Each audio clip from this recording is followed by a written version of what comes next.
はい、ネットワークという、この言葉の、が実際に、この自然エネルギーの、この世界ではどういうものでどのように作用してどのように機能しているかというのが、少しいろんなケースというかですね、色おぼろげに見えてきたんじゃないかと思いますが、服部さんの方で、そんなグローバルなネットワークってどうやって作れるんだろうとさっき楽屋とかで言ってたんですが、この3人に対してですね、ちょっと聞きたいことというかちょっとありますか？じゃあ、すっごくシンプルな質問でごめんなさい。どういうメンバーで動いてらっしゃるのかっていうのをもう一度教えていただけるとありがたいです。Yes. So we as World Wind Energy Association, we have members now in more than 100 countries. So it's also developing countries as well as industrialized countries and emerging countries. So the full range. We have 4 different membership categories. We have some individuals, we have companies, scientific bodies, and what we see as a kind of our core members are national associations, not only national but associations, which again, of course, represent many other networks or many companies.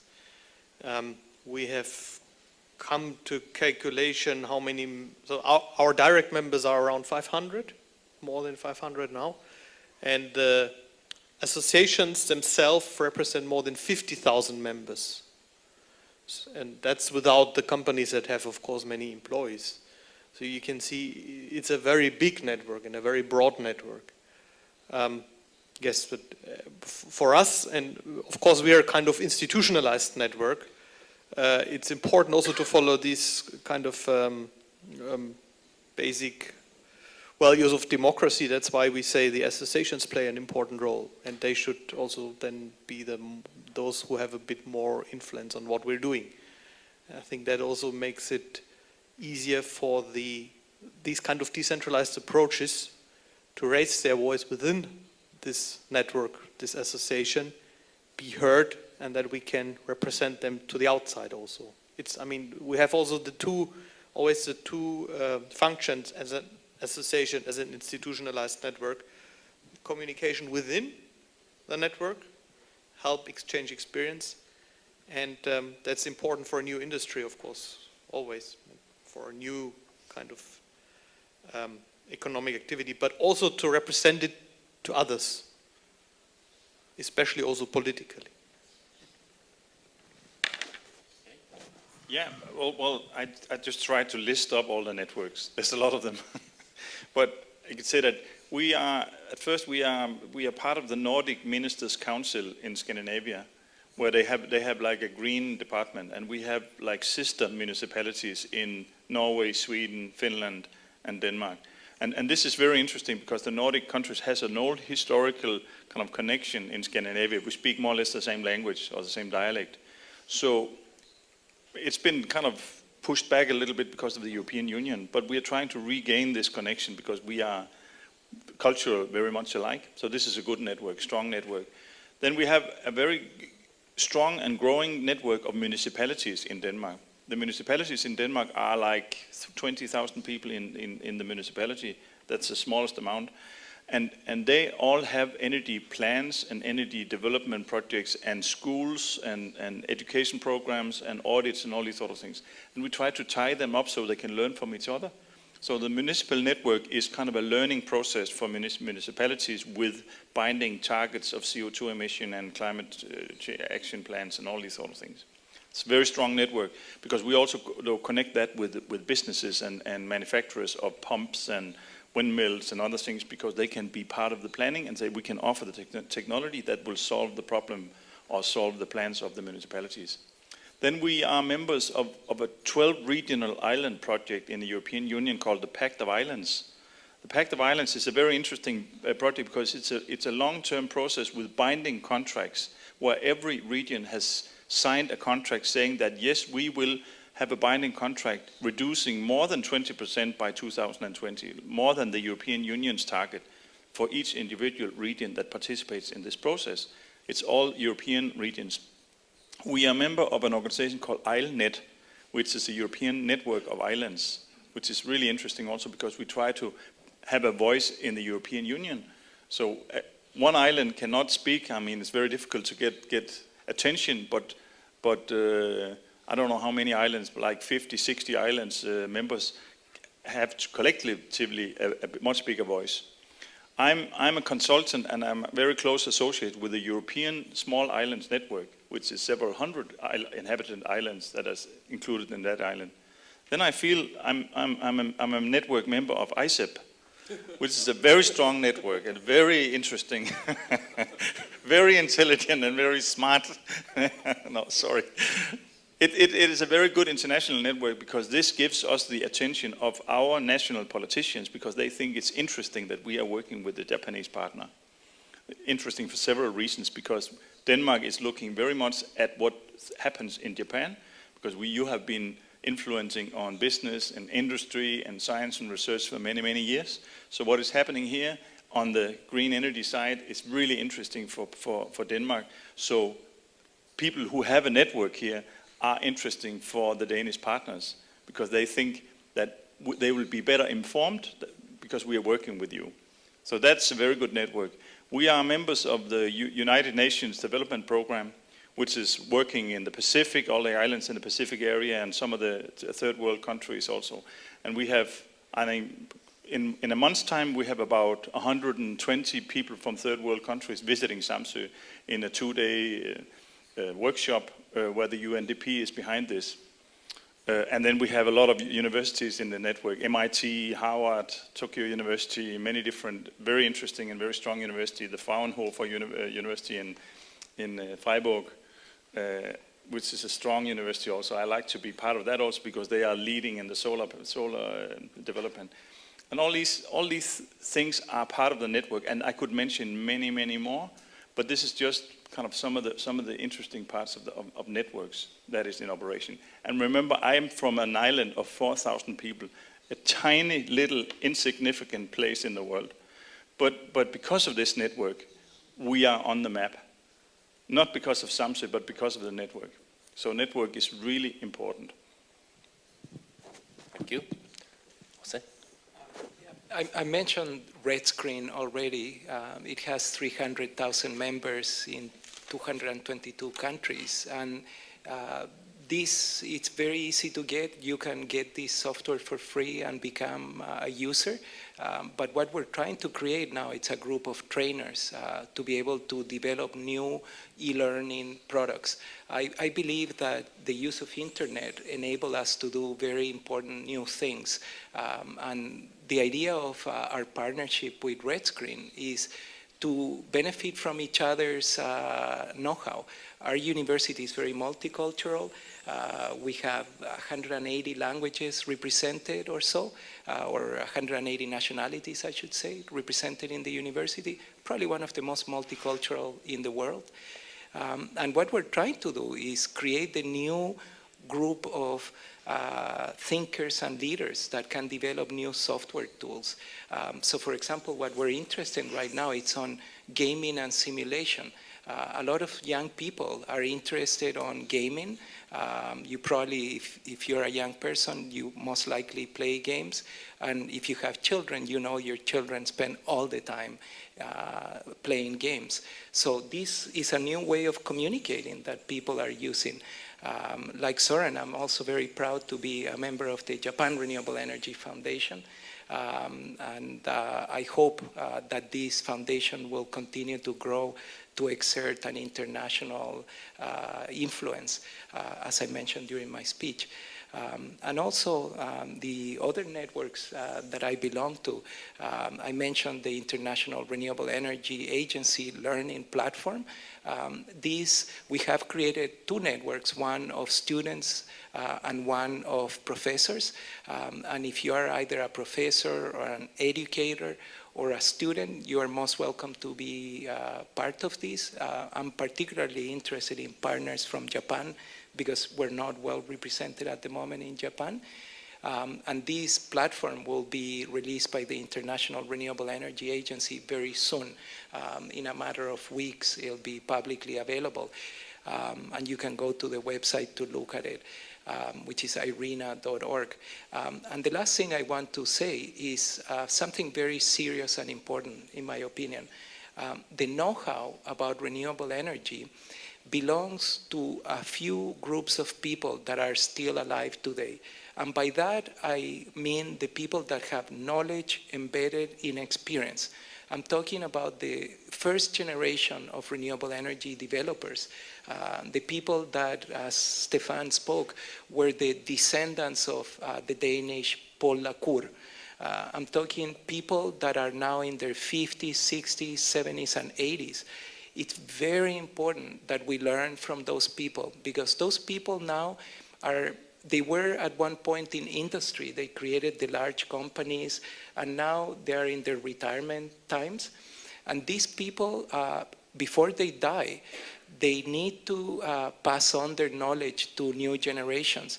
You see, what we have now is knowledge separated from experience.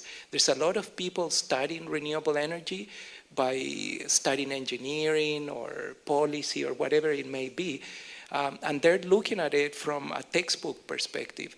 And those people will learn the physics of photovoltaics or the physics of wind power and how to install projects. But their experience, it's not based on many decades of developing wind products or solar products. So one of the things that I'm aspiring to do is use the e-learning network tools that we're developing to actually codify the knowledge of these people, the first generation renewable energy experts. And there are people like Preben Megard from Denmark. Soren is becoming one of them as well as he ages. These people need to codify their knowledge, because what is going to happen otherwise is that we're going to have only knowledge separated from experience. And you're beginning to see these amongst the renewable energy leading countries. If you go to Germany, for example, today, you will see a new generation of 20-year-old, 30-year-old people that have no connection whatsoever to the tradition of renewable energy that has developed. And that tradition developed in a very special cultural time of human civilization. It was a time in the 60s and 70s when people were looking for a cultural revolution to do different things. So the way technology developed, it's directly intrinsically embedded in culture. So I think another role for the networks, it's also to salvage some of this knowledge and to make it accessible to present and future generations. はい、それぞれのネットワークの、豊富さとその非常に面白い、側面というかですね、そういうのが見えてきたかなと思いますね。ネットワークは、今までの話を聞いてきて、一つはその、ですね、性格というか、さっきステファンがインスティチューショナライズされたネットワークというふうに言ってますけど、いわゆる組織ではない、もうちょっとそのオープンに開かれた要素と、それからでもネットワークということで特定の関心を持ったという意味では閉じた要素と、その組織よりは開いているけれども何もない状態よりはこう閉じているっていう非常に微妙な、面白いところがあるのかなと。でその上に乗っかっているのが、人と情報というか、乗っかっているというか人こそがネットワークの要で、その上に情報が乗っかっていて、で最初の方の話で、何かことが始まるというか、原さんとか竹本さんのところがそうでしたけども、ところにも生きたのがネットワークだったし、出会いを作ったのもネットワークで、それがまたこうどんどん発展していくっていう部分もすごく面白いところなのかなというふうに、これまでのところでちょっと思ったかなと思います。で、これからそういったネットワークを立ち上げていくようなまた、人たちの話を少しまたフロアに振ってですね、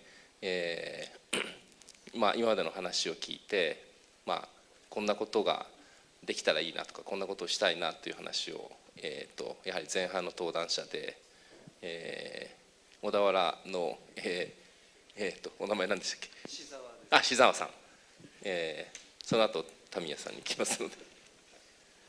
はい、小田原ですね、まだ本当にスタート地点に立った段階なんですけれども、実は小田原の中で、また日本全国で再生可能エネルギーを、考えていくというようなことの動きをしようとしている方がそのメンバーの協議会の中にいらっしゃいます。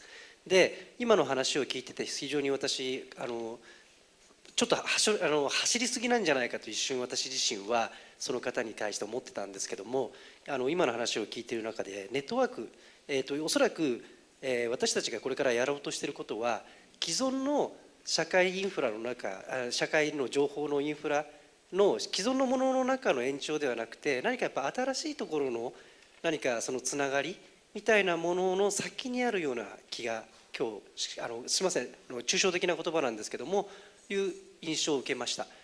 そういったものを逆にですね、日本ならではのものをやっぱり作っていく必要があるんじゃないかなっていうことをちょっと、実感ができたということで、ぜひそれをですね、一番やっぱり地域の情報を持っている Isep さんが中心となってですね、日本を横口にこの指していくようなそういったような強力なネットワークをちょっと作っていただければと思いましたので、はい、お願いですね、これに関してはね。はい、ありがとうございます。こちらにボールが返ってきましたけども、じゃあ田宮さんお願いしま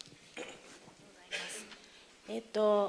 2つあります。昨日もですね、ソーレンさんですとかステファンさんとかホセさんとお話ししていて非常に思ったんですけれども、世界の先進事例を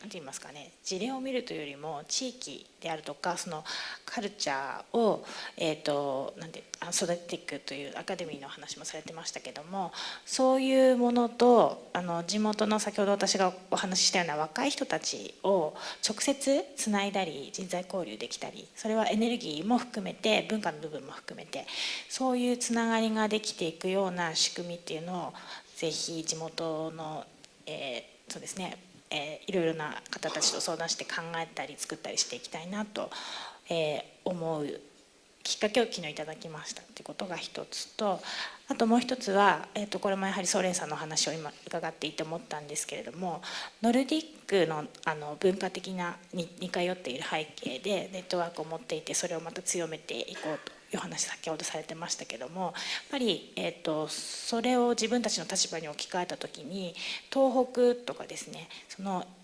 県だけじゃなくて、もう少し近隣の地域と情報交換をしたりとか、あるいはなんかもし、うまくいってる事例がモデルが自分たちの中から出てきたら、情報交換をしたりとか手伝い合ったりとかっていうようなネットワークを作っていけると、それは今ないものだし、やはり去年の3.11以降求められた必要となっているものっていうのは、東北の中では被害が少なかった地域は被害の多かった地域を助け合っていくということは必要だなと思うので、そういうことも長い目で考えていきたいなというふうに思いました。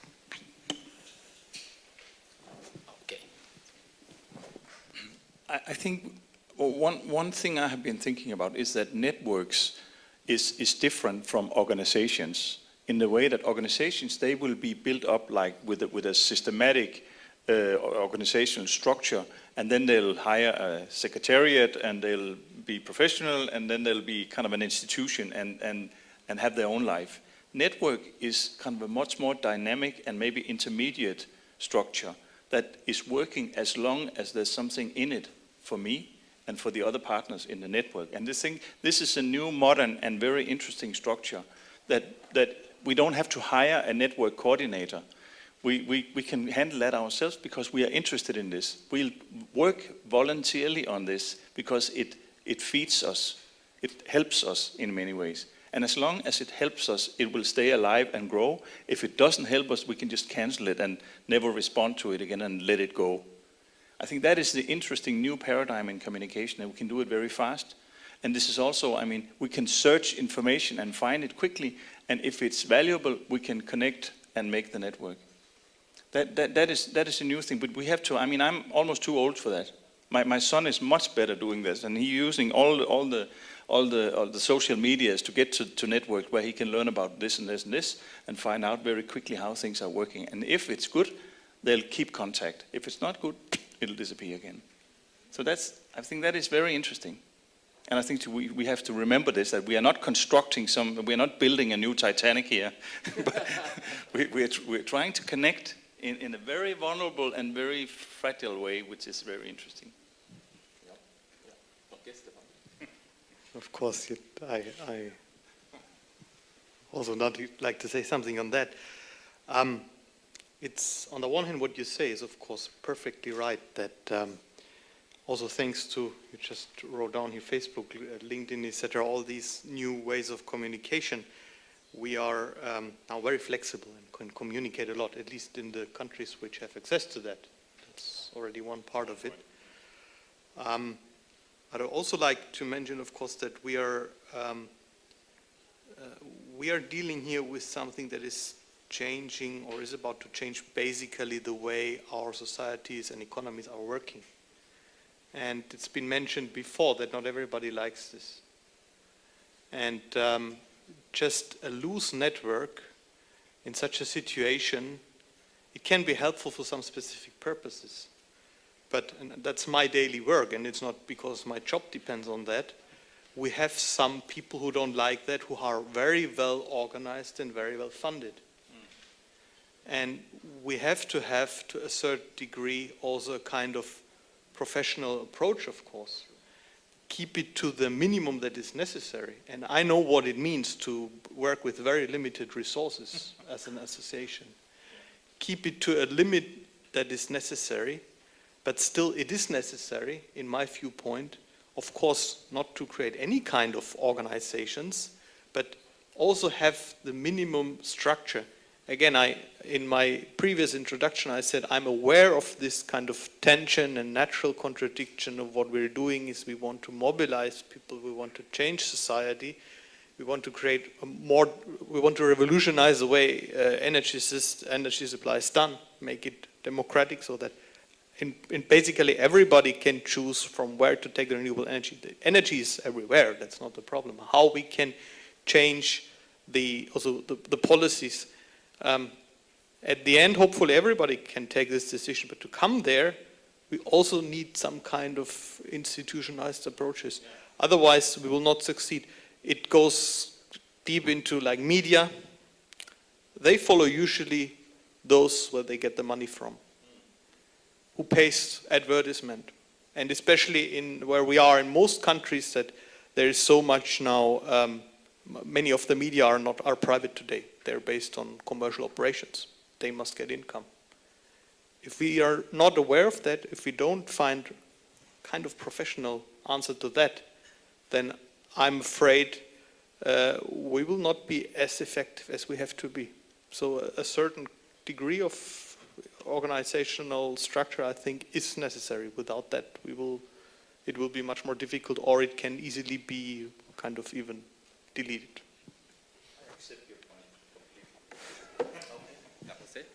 I also think it's very important to actually have a vision that is strong and that it's appealing to people. This transition is only happening because groups of people are banding together to be able to provide something better than what we have. And if that is true, I agree with some of the comments Soren made, but I also think there needs to be a commitment behind things. And I know you are committed, and you did not say anything about that. But my point is that all of us here have a responsibility to the work that we do, to do it better than the alternative. Because sustainability approaches have to do with two things, in my opinion. They have to do with prosperity in the one hand. People talk about employment creation, etc. But also it has to do with the survival of the human species. And that is something that we tend to forget, that energy is essential to have clean water, clean food, clean homes. Without that, we're not going to have a very good, prosperous future, and we certainly will not survive as a species.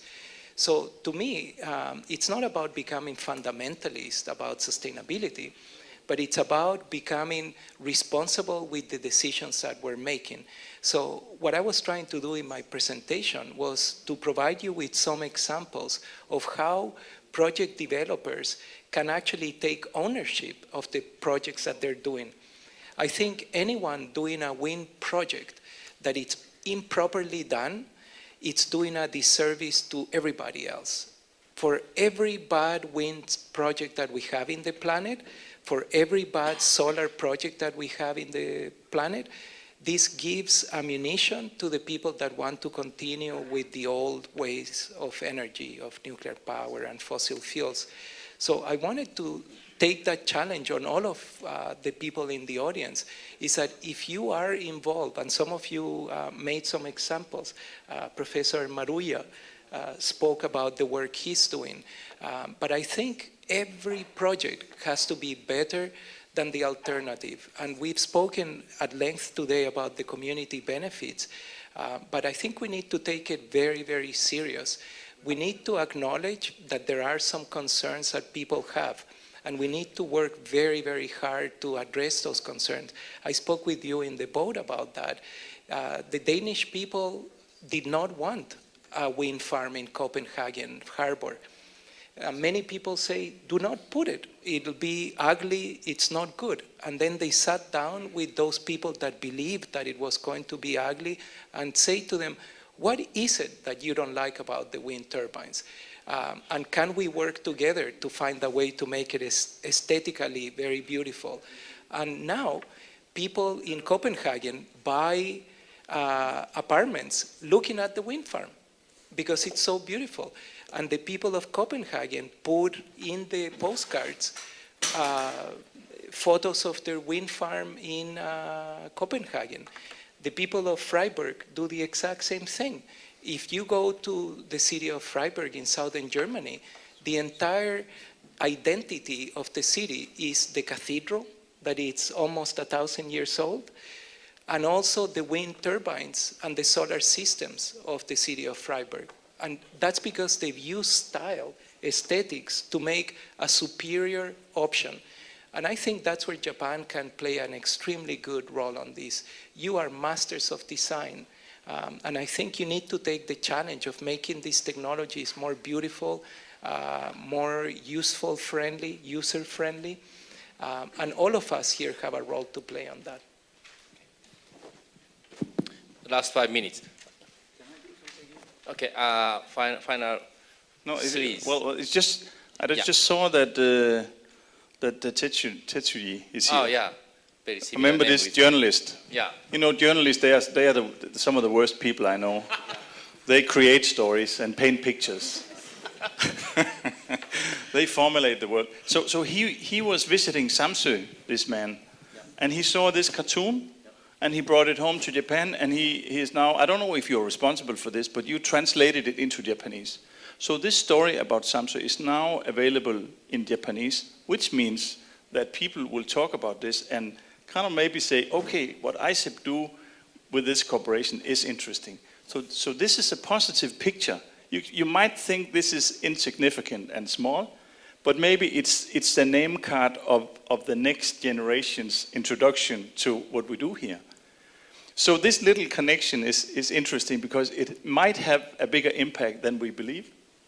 So in my point of view, I think that what I said about the networks before was not to be rude about organization structures, because if the network need to be strong, of course they have to organize and kind of show some muscle and be the opposition to the existing paradigm. But sometimes maybe we can break the ice by making things and painting pictures that are different and more positive and be the change.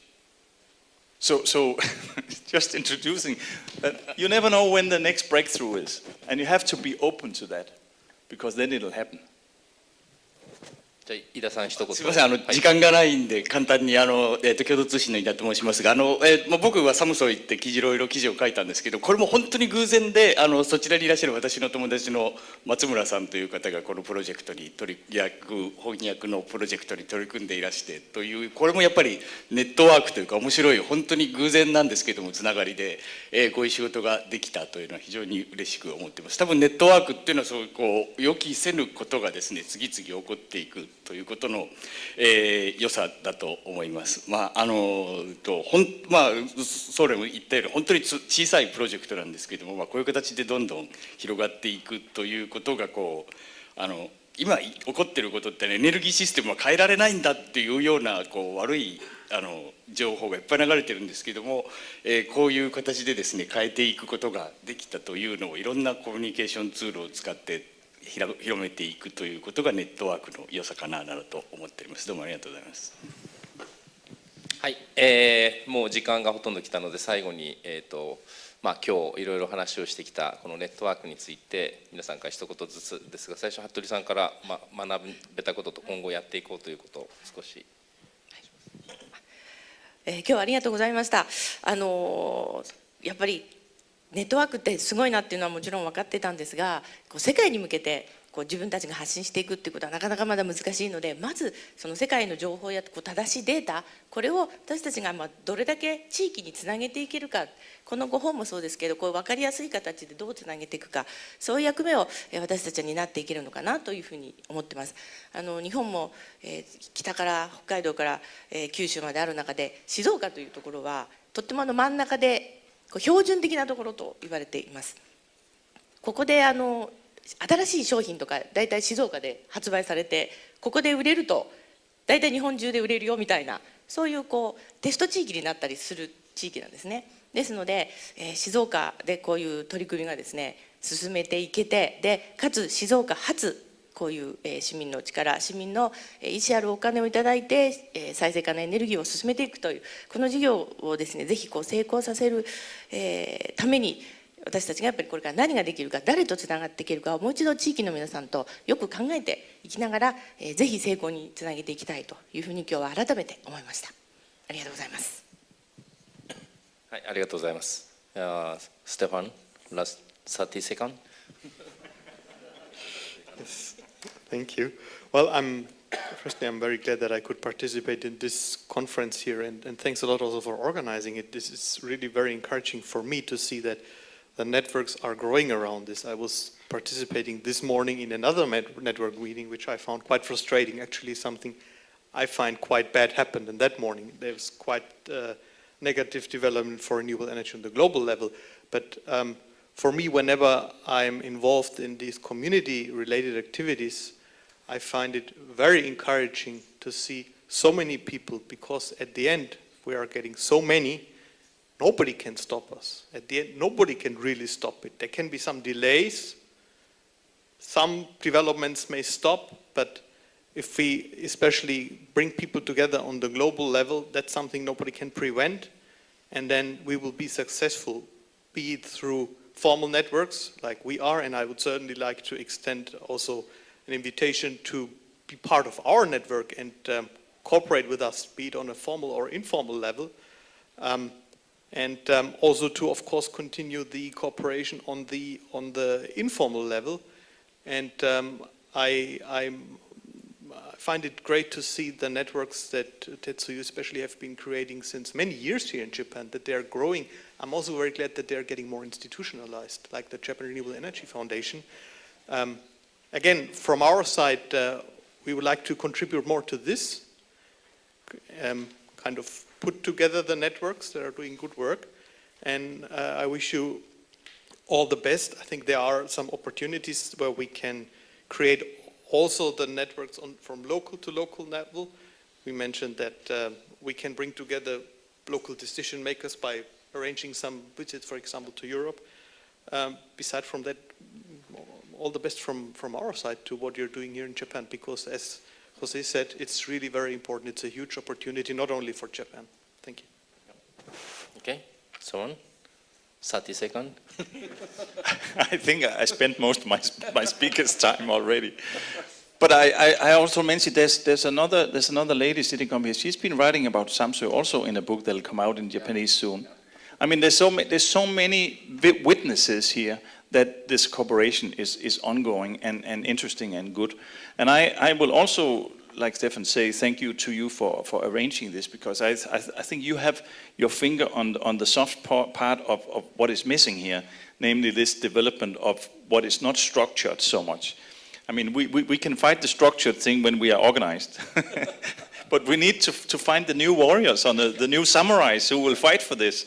I mean, I know that the samurais in the old days were not warriors, but they were protectors of ideology and religion and stuff like that, things that meant something for people.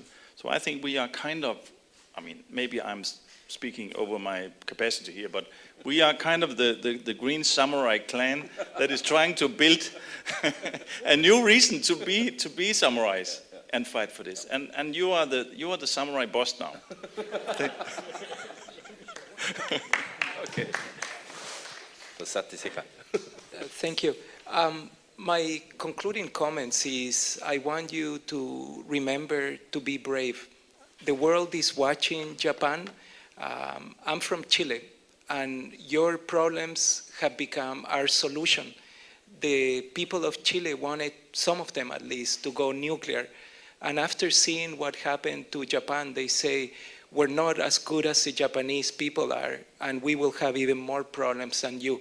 So we instead will do renewable energy. So remember that your example will inspire the rest of humanity. And it's difficult when people say, will you spend the money? Why should we do this? Why do we need to do this?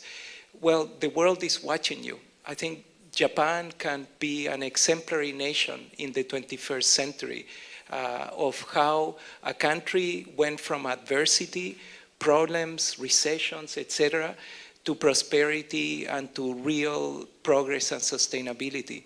And the last thing I want to tell you is that I believe you can do it. You know, nothing changes until we make a change. Soren said this. And remember that only small groups of people that are committed to change things.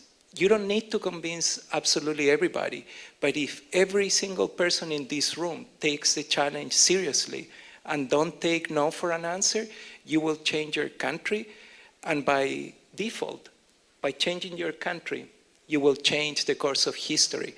So I wish you well, and I'm here to wish you well on this journey that you start today. ではネットワークをテーマに1時間半ほどいろいろ議論してきたセッションを閉じたいと思います。ネットワークというこの抽象的な、特にいろんな形態もあるこのネットワークがこの地域のエネルギーを作っていく上でもう本当に不可欠であるし、それが具体的にどのようなものかというか、いろんな形態があるというかですね、でしかもいろんなレベルであるということもなんとなく分かってきたんじゃないかなと思います。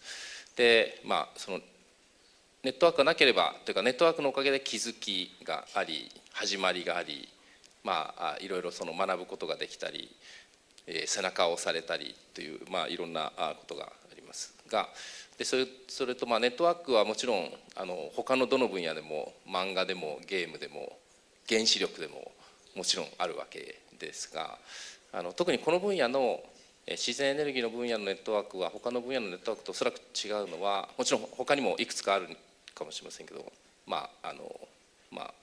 補正とか、皆さん共通してますが、補正が言ったようになんていうかグッドウィルというかですね、ミッションを持った、まさにその使命感を持った、そういう人たちのネットワークなんだろうというふうに思います。でそれが非常に重要かなと思います。で今年はリオサミットから20年リオプラス20で20年前はシンクグローバリーアクトローカリーとで今年というか今はですね、これは私が勝手に流行らせようと思ってるんですが、ネットワークグローバリーというかネットワークグローカリーの方がいいのかもしれませんが、でイノベートローカリーというかですね、地域を本当に現実に変えていくという、20年の時を経てですね、そういう時代に、なってきたんじゃないかなというふうに、思っていますので、また、地域を本当に地域を変革をしていきながら、世界と地域の中でつながっていくと、そういうことをぜひ皆さんと一緒にやっていければと思っています。どうもご清聴ありがとうございました。